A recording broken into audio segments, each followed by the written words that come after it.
गं गणपति नमः। एक दंताय विद्महे वक्रतुंडाय धीमहि तन्नो दंती प्रचोदयात्। बोलिए श्री गणेश जी भगवान की जय हो।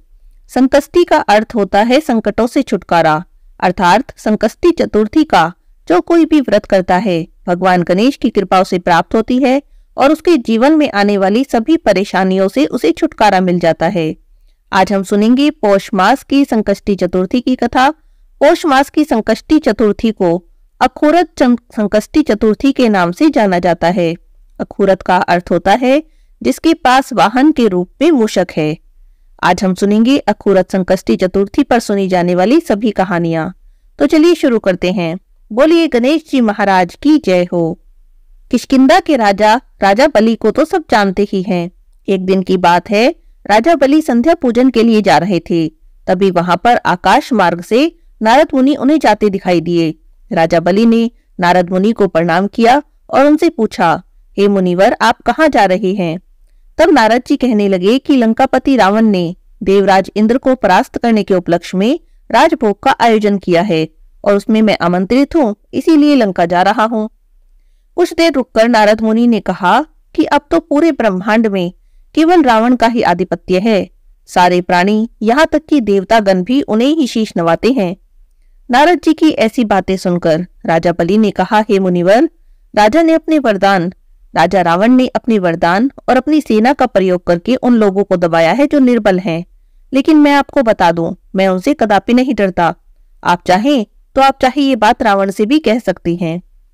अब नारद जी को तो मौका मिल गया। नारद जी ने लंका पहुंचकर राजा बलि की द्वारा कही गई सारी बात रावण को बढ़ा चढ़ाकर बता दी, जिसे सुनकर रावण को क्रोध आ गया। उसने अपनी सेना को युद्ध के लिए तैयार होने का आदेश दे दिया।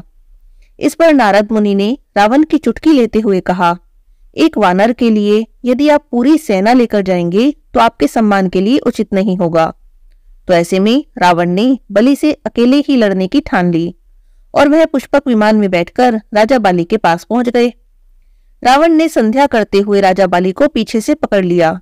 ऐसा करने से राजा बाली को गुस्सा आ गया। राजा बाली को तो वरदान प्राप्त था कि उनके सामने जो कोई भी युद्ध करेगा उसकी शक्ति आधी हो जाएगी। तब उसने रावण को अपनी बाजू में दबाकर समुद्र के चारों ओर परिक्रमा करवा दी।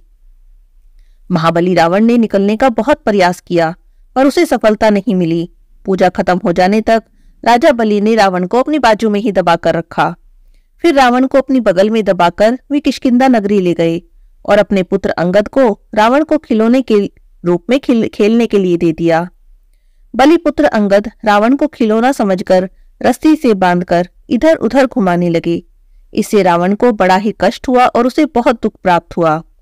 तब रावण ने दुखी मन से अपने पितामह को याद किया। रावण की इस दशा से दुखी होकर पुलस्त्य मुनि ने विचार किया कि रावण की ये दशा क्यों हुई। अभिमान हो जाने पर देवता हो, मनुष्य हो या असुर हो, सभी की यही गति होती है।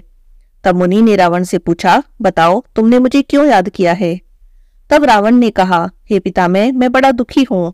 सभी नगरवासी मुझे धिक्कारते हैं, कृपा करके मेरी रक्षा करें। रावण के मुख से ऐसे वचनों को सुनकर मुनि बोले, तुम डरो नहीं, तुम इस बंधन से जल्दी ही मुक्त हो जाओगे। तुम विघ्न विनाशक गणेश जी का व्रत करो। पूर्व काल में वृत्तासुर की हत्या से छुटकारा पाने के लिए इंद्र ने भी इस व्रत को किया था। इसीलिए तुम संकष्टी चतुर्थी के इस व्रत को करो। भगवान गणेश की कृपा प्राप्त होगी तो तुम्हारी मुक्ति हो जाएगी। मुनि के कहे जाने पर रावण ने भक्ति पूर्वक संकष्टी चतुर्थी के इस व्रत को किया और बंधन मुक्त होकर अपने राज्य को पुनः प्राप्त कर लिया। बोलिए गणेश जी भगवान की जय हो।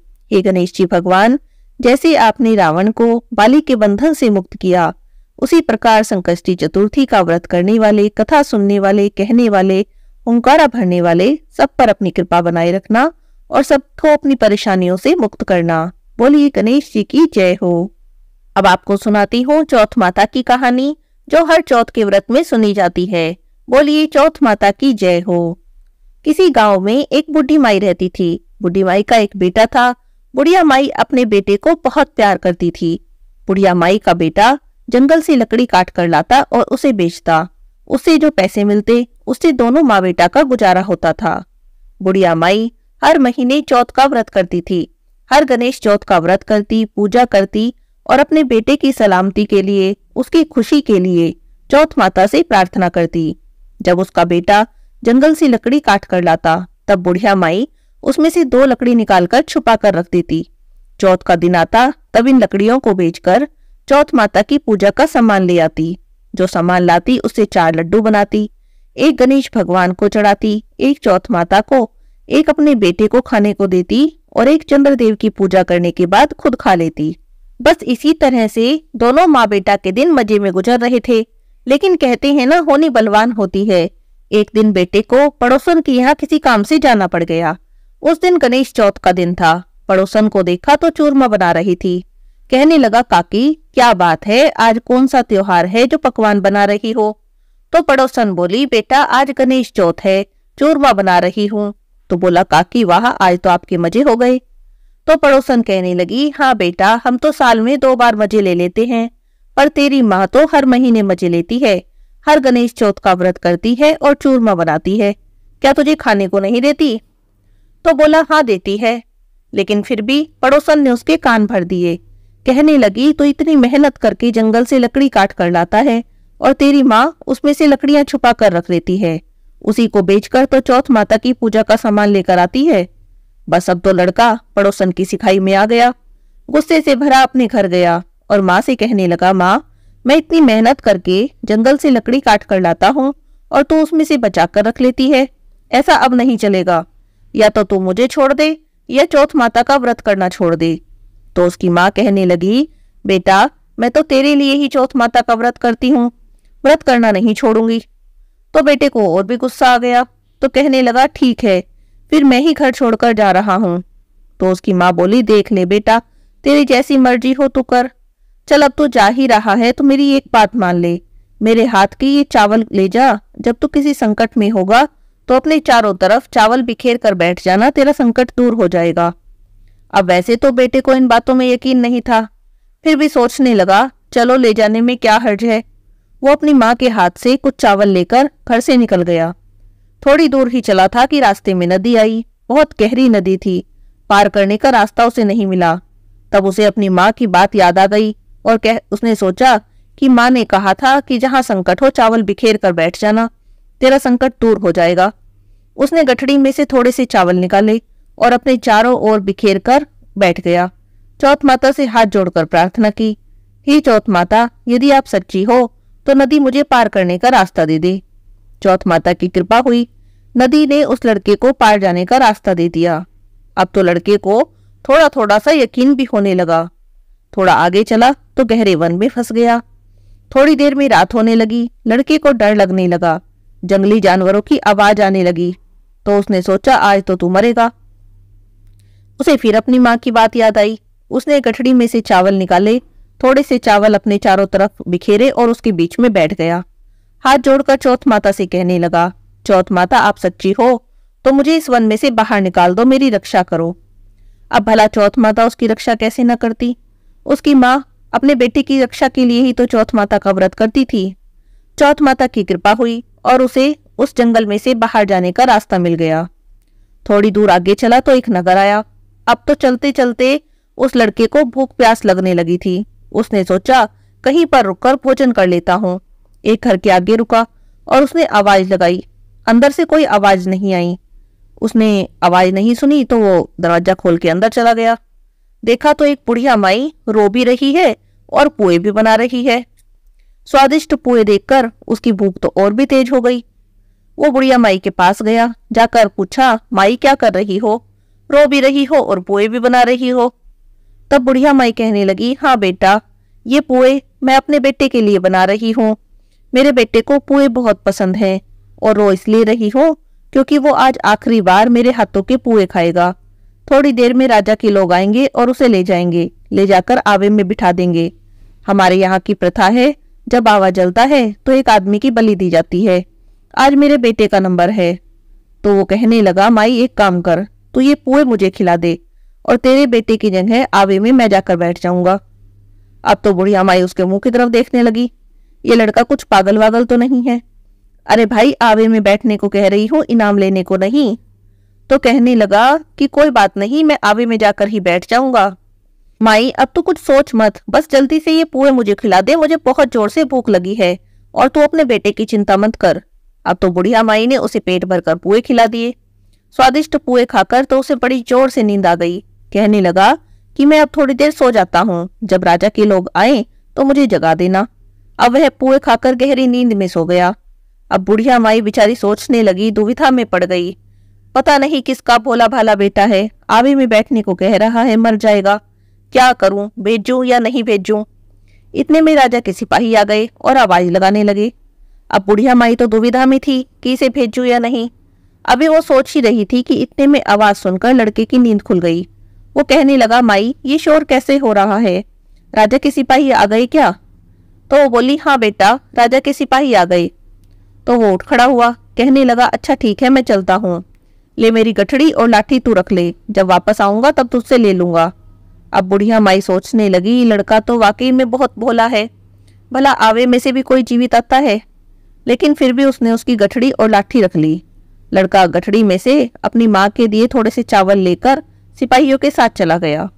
सिपाहियों ने ले जाकर उसे आवे में बिठा दिया, आवा बंद कर दिया। अंदर वह लड़का अपनी माँ के दिए चावल चारों ओर बिखेर कर बैठ गया। उसने हाथ जोड़कर चौथ माता से प्रार्थना की, हे चौथ माता, यदि मेरी माँ आपके सच्चे व्रत करती हो तो मेरी रक्षा करना। आवा बंद हो गया। 1 दिन, 2 दिन, 3 दिन बीत गए। 3 दिन बाद आवे के पास कुछ लड़के खेल रहे थे। खेल खेल में आवे पर उठाकर कंकड़ मारने लगे। जैसे ही उन्होंने आवे पर कंकड़ मारे, अंदर से आवाज आई, अरे भाई कौन है, जाकर राजा से कह दो उसका आवा पक गया। अब लड़कों ने वो आवाज सुनी तो डर गए। जाकर उन्होंने अपने घर में बताया। घर वालों ने जाकर राजा को बताया। सुनकर राजा को यकीन नहीं हुआ। राजा कहने लगा कि आवा तो 6 महीने में पकता है, 3 दिन में भला कैसे पक गया। फिर भी राजा ने अपने सिपाही भेजे। सिपाहियों ने आकर देखा तो सचमुच में आवा पका पड़ा था। बर्तन निकालने लगे।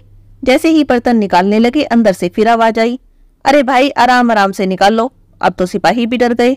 ये अंदर से कैसी आवाज आई? पूछा, कौन है? तो कहने लगा, भाई मैं हूँ, जिसे तुमने आवे के अंदर बिठाया था। अब तो वे और भी डर गए, ये लड़का तो भूत बन गया। आवे में से बर्तन निकाल लिए तो देखा लड़का तो मजे में आराम से बैठा है। अब राजा जी बुलवाए। राजा ने पूछा, ये सब कैसे हुआ? तो लड़का बोला कि मेरी माँ चौथ माता का व्रत करती है और पूजा करती है, उन्हीं के प्रताप से मैं जिंदा बच गया। राजा बोला, मैं तो नहीं मानता, साबित करके दिखा। एक घोड़े पर तू बैठ, एक पर मैं बैठूंगा, तेरे हाथ में हथकड़ी लगवा दूंगा। अगर तेरी हथकड़ी खुलकर मेरे हाथों में लग गई तो मैं मान जाऊंगा कि तेरी चौथ माता सच्ची है। अब एक कोने पर घोड़े पर लड़के को बैठा दिया और एक पर राजा को बैठा दिया। लड़के के हाथों में हथकड़ी लगा दी। लड़के ने आंख बंद करी, चौथ माता से प्रार्थना करी, हे माता मेरी रक्षा करो। चौथ माता की कृपा हुई, उसकी हथकड़ी खुली और राजा के हाथ में लग गई। अब तो राजा को विश्वास हो गया। राजा उस लड़के को अपने महल में ले गया। राजा की एक बेटी थी, उसका विवाह उसने उस लड़के के साथ कर दिया। काफी दिन बीते तो एक दिन वह लड़का अपनी पत्नी के साथ महल की छत पर घूम रहा था। एक तरफ देखकर कहने लगा कि आज तो हमारे गांव पर बिजली चमक रही है। तब उसकी पत्नी ने कहा कि क्या उधर की तरफ आपका गांव है? कहने लगा, हाँ। तो उसकी पत्नी ने कहा कि गांव में आपका कौन रहता है? वो कहने लगा कि गांव में मेरी माँ रहती है। मैं अपनी माँ पर क्रोधित होकर गुस्से में घर से निकल गया। तब वो कहने लगी कि हमें घर चलना चाहिए, मुझे तो अपनी सासू जी का आशीर्वाद लेना है। तब राजा ने अपनी बेटी को बहुत समझाया, बेटी तुम्हारा वहां पर मन नहीं लगेगा, तो लेकिन बेटी नहीं मानी। तो राजा ने अपनी बेटी को बहुत सारा धन दिया, बहुत सारी सेना दी और विदा कर दिया। दोनों अपने घर की तरफ चल दिए। जब वह अपने गांव के पास पहुंचे तो गांव वालों ने उन्हें पहचान लिया। अरे ये तो बुढ़िया माई का बेटा है। वह पड़ोसन जिसकी सिखाई में आकर लड़का घर छोड़कर भागा था, भागी भागी उसकी माँ के पास गई। जाकर बोली कि तेरा बेटा और बहू आ रहे हैं। तब उसकी माँ बोली, उड़ा ले मजाक, मेरा कहाँ बेटा कहाँ बहू, एक बेटा था, तूने सिखा बिका कर भगा दिया, अब कहाँ बेटा और कहाँ की बहू। तब पड़ोसन कहने लगी कि मैं सच कह रही हूँ, तेरा बेटा अपनी पत्नी के साथ आ रहा है, उसके साथ बहुत सारा धन है, बहुत बड़ी सेना है। तब वो अपने घर की छत पर चढ़ गई। उसने देखा सचमुच उसका बेटा बहू आ रहे हैं। बेटा आकर अपनी माँ के पैरों में गिर गया और कहने लगा, माँ तेरे पूजा पाठ का ही फल है, तेरे पूजा पाठ की शक्ति ने मेरे प्राण बचा लिए। आज मैं चौथ माता की दया से जिंदा हूँ। मुझसे तो बड़ी भारी भूल हो गई जो मैं तुझे छोड़कर गया। तब पूरे गांव में झिंडोरा पिटवा दिया कि सब कोई चौथ माता का व्रत जरूर करें। पूरे साल की चौथ का व्रत ना कर सके तो 4 चौथ का व्रत करें, 4 का भी ना कर सके तो 2 चौथ का व्रत तो जरूर करें। हे चौथ माता, जैसे आपने बुढ़िया माई के बेटे की रक्षा की, बुढ़िया माई के बेटे की सभी मनोकामना पूरी की, ऐसे ही व्रत करने वाले, व्रत कथा सुनने वाले सब पर अपनी कृपा बनाए रखना। बोलिए चौथ माता की जय हो। अब सुनते हैं गणेश भगवान की कहानी। बोलिए गजानन गणेश की जय हो। किसी गांव में एक बुढ़िया माई रहती थी। बुढ़िया माई बहुत गरीब थी, रोज लकड़ियां बीनती और उन्हें बेचकर अपना गुजर बसर करती। एक दिन की बात है, बुढ़िया माई तो जंगल में लकड़ियां बीन रही थी। तभी उन्हें एक छोटा सा चूहा दिखाई दिया। सर्दी का मौसम था और वह चूहा ठंड से कांप रहा था। बुढ़िया माई को उस पर दया आ गई। वो उसे लेकर अपने घर में आ गई। घर लाकर बुढ़िया माई ने चूहे की बहुत देखभाल की, उसे रुई में लपेट कर रखा, खाने को दूध रोटी दी। बुढ़िया माई के साथ ही अब वो चूहा रहने लगा था। बुढ़िया माई के कोई भी संतान नहीं थी, तो बुढ़िया माई उससे बेटे की तरह प्रेम करने लगी। उन्होंने चूहे का नाम मूसा रख दिया। धीरे धीरे पूरे गांव वालों को पता चल गया कि मूसा नाम का बुढ़िया माई का एक बेटा है। समय बीतने लगा। एक दिन की बात है, उस गांव के राजा के लड़के का विवाह था।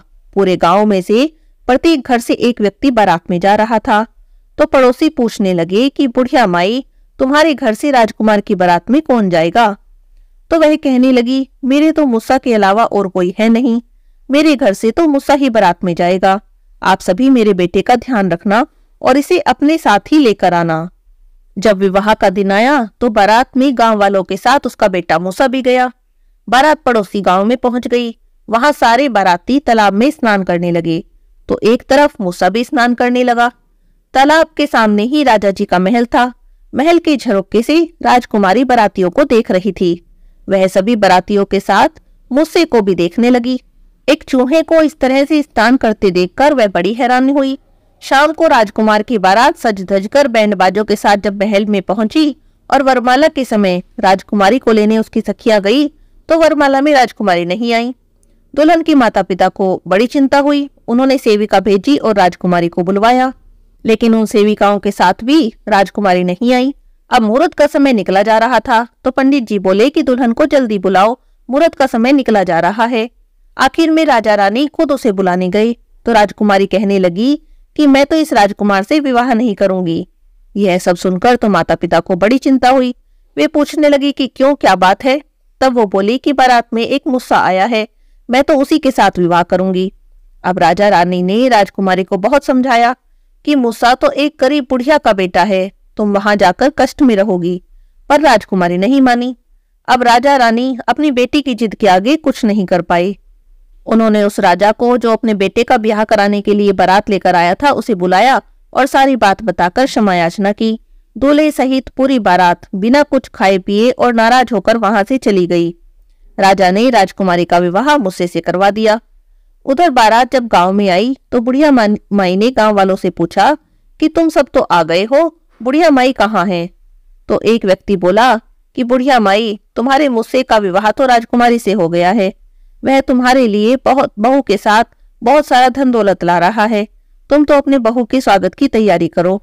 बुढ़िया माई ने अपनी झोपड़ी को लिपा पोता और सुंदर मांडने बनाए, गुड़ की लापसी बनाई, सारे गांव की औरतों को बुलवाया, झोपड़ी में मंगल गीत गवाए। तभी मूसा रथ पर राजकुमारी के साथ बैठा हुआ धन दौलत लेकर आ गया। बुढ़िया माई ने बहू का गृह प्रवेश कराया, सभी को गुड़ बंटवाया। अब बुढ़िया माई का जीवन तो खुशियों से भर गया। बहू के साथ वह खुशी खुशी रहने लगी। एक दिन की बात है, बहू ने सोचा कि मुझे अपनी सासू माँ को भगवान गणेश जी के दर्शन करवाने चाहिए। इन्हें तो पता भी नहीं कि यह मूसा तो साक्षात गणेश जी हैं।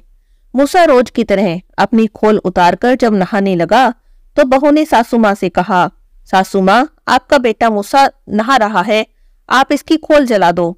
तो सास बहू से कहने लगी कि मैं इसकी खोल जला दूंगी तो मेरा बेटा मूसा पहनेगा क्या? तो बहू बोली, माँ जी, जैसा मैं कह रही हूँ आप वैसा ही कर दो।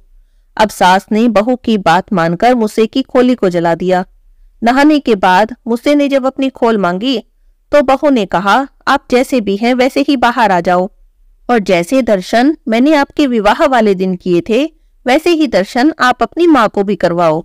तब मूसा यानी गणेश भगवान बाहर आए और उन्होंने बुढ़िया माई को अपने साक्षात दर्शन दिए। बुढ़िया माई तो गणेश जी के दर्शन पाकर धन्य हो गई।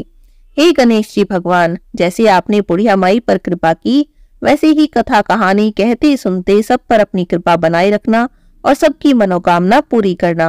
बोलिए गणेश जी भगवान की जय हो।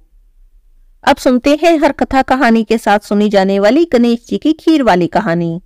एक दिन की बात है, गणेश जी एक छोटे से बालक का रूप बनाकर चिमटी में चावल और चमचे में दूध लेकर निकले। हर किसी से कहने लगे कि कोई मेरी खीर बना दो, कोई मेरी खीर बना दो। सभी लोग हंसने लगे, इतने से चावल और दूध की भी भला कहीं खीर बनती है। एक बुढ़िया बैठी मिली तो उसने कहा, बुढ़िया माई मेरी खीर बना दे। तो बुढ़िया माई कहने लगी, अच्छा ठीक है, मैं तेरी खीर बना देती हूँ। वह गैस पर छोटा सा बर्तन चढ़ाने लगी। तो गणेश जी बोले, दादी माँ छोटी सी भगोनी मत चढ़ाओ, तुम्हारे घर में जो सबसे बड़ा बर्तन हो वही चढ़ा दो। अब बुढ़िया माई ने सबसे बड़ा बर्तन चढ़ा दिया। जैसे ही दूध चावल डाले वो तो देखती रह गई। जो थोड़े से चावल और दूध डाला था वो तो भिगोना पूरा भर गया। तो गणेश जी बोले कि मैं नहा कर आता हूँ। खीर तैयार हो गई। बुढ़िया माई के पोते पोती खीर खाने के लिए रोने लगे। तो बुढ़िया माई ने उसमें से थोड़ी सी खीर ली और गणेश जी तेरे भोग लगे ऐसा कहकर चूल्हे में थोड़ी सी खीर डाल दी और कटोरी भर भर के बच्चों को खीर खाने को दे दी। बुढ़िया माई की पड़ोसन ऊपर से देख रही थी। बुढ़िया माई ने सोचा इसे खीर न दी तो चुगली कर देगी। उसने एक कटोरा भरकर खीर उसे भी दे दी। बेटे की बहू ने चुपके से एक कटोरा खीर खाई और कटोरा चक्की के नीचे छुपा दिया। गणेश जी अभी तक नहाकर नहीं आए थे। अब तो बुढ़िया माई को भी खीर भूख लगने लगी, तो उसने भी एक कटोरा खीर का भरा और किवाड़ के पीछे बैठकर बोली, गणेश जी आपके भोग लगे। और ऐसा कहकर उसने खीर खाना शुरू कर दिया। अभी बुढ़िया माई खीर खा ही रही थी कि गणेश जी आ गए। गणेश जी को देखते ही बुढ़िया माई बोली, आजा रे गणेशिया खीर खा ले, मैं तो तेरी ही राह देख रही थी। गणेश जी बोले कि मैंने तो खीर पहले ही खा ली। बुढ़िया माई बोली, कब खाई? तो गणेश जी बोले, जब तेरे पोते पोती ने खाई थी तब खाई, जब तेरी पड़ोसन ने खाई तब खाई, जब तेरी बहू ने खाई तब भी खाई, और अब तूने खाई तो मेरा तो पेट पूरा ही भर गया। बुढ़िया माई बोली, बेटा तेरी सारी बात सच है, पर बहू बिचारी का नाम मत ले, वो तो सुबह से काम में लगी है, उसने भला कब खाई? तो गणेश जी बोले कि चक्की के नीचे देख झूठा कटोरा पड़ा है, तूने तो कम से कम मेरे भोग लगाया, वो तो बिना भोग लगाए ही खा गई। तो बुढ़िया माई बोली, बेटा घर की बात है, घर में ही रहने दे, अब बता बची खीर का क्या करूं? तो गणेश जी बोले कि सारी नगरी जिमा दे। अब बुढ़िया माई ने पूरी नगरी जिमा दी, पर बर्तन तो खीर का पूरा भरा रह गया। राजा को पता लगा तो बुढ़िया बुलवाई और कहने लगे, क्यों री बुढ़िया, ऐसा बर्तन तेरे घर में अच्छा लगे या हमारे घर में? तो बुढ़िया माई बोली, राजा जी आप ले लो। राजा जी ने खीर का बर्तन महल में मंगा लिया। महल में आते ही तो खीर में कीड़े मकोड़े बिच्छू पड़ गए, उसमें से बदबू आने लगी। ये देखकर राजा जी बुढ़िया से बोले, बुढ़िया माई तू अपना खीर का बर्तन वापस ले जा, जा ये बर्तन हम तुझे ही देते हैं। तो बुढ़िया माई बोली, राजा जी आप देते तो पहले ही दे देते, ये बर्तन तो मुझे मेरे गणेश जी ने दिया है।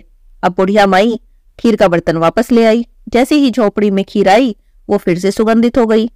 घर आकर बुढ़िया माई ने गणेश जी से पूछा कि इस बची खीर का क्या करूं? तो गणेश जी बोले कि झोपड़ी के कोने में गड्ढा खोद के दाब दे, सुबह उसी जगह खोदेगी तो वहां से घर धन के भरे हुए तुझे 2 घड़े मिलेंगे। और ऐसा कहकर गणेश जी जाने लगे। तो बुढ़िया माई बोली, इतना धन इस छोटी सी झोपड़ी में मैं कैसे रखूंगी? तो गणेश जी ने झोपड़ी को लात मारी तो बड़ा महल हो गया। तो बुढ़िया माई बोली, इसमें रहने के लिए भी तो कोई चाहिए। तो गणेश जी बोले कि आंख बंद कर। बुढ़िया माई ने आंख बंद करी तो उसका पूरा परिवार हो गया। अब उसने झोपड़ी में गड्ढा खोद के खीर दाप दी। सुबह उठी तो बहू फावड़ा लेकर घर खोदने लगी, कुछ नहीं मिला। तो बहू बोली, सासू जी तुम्हारे गणेश जी तो झूठे हैं।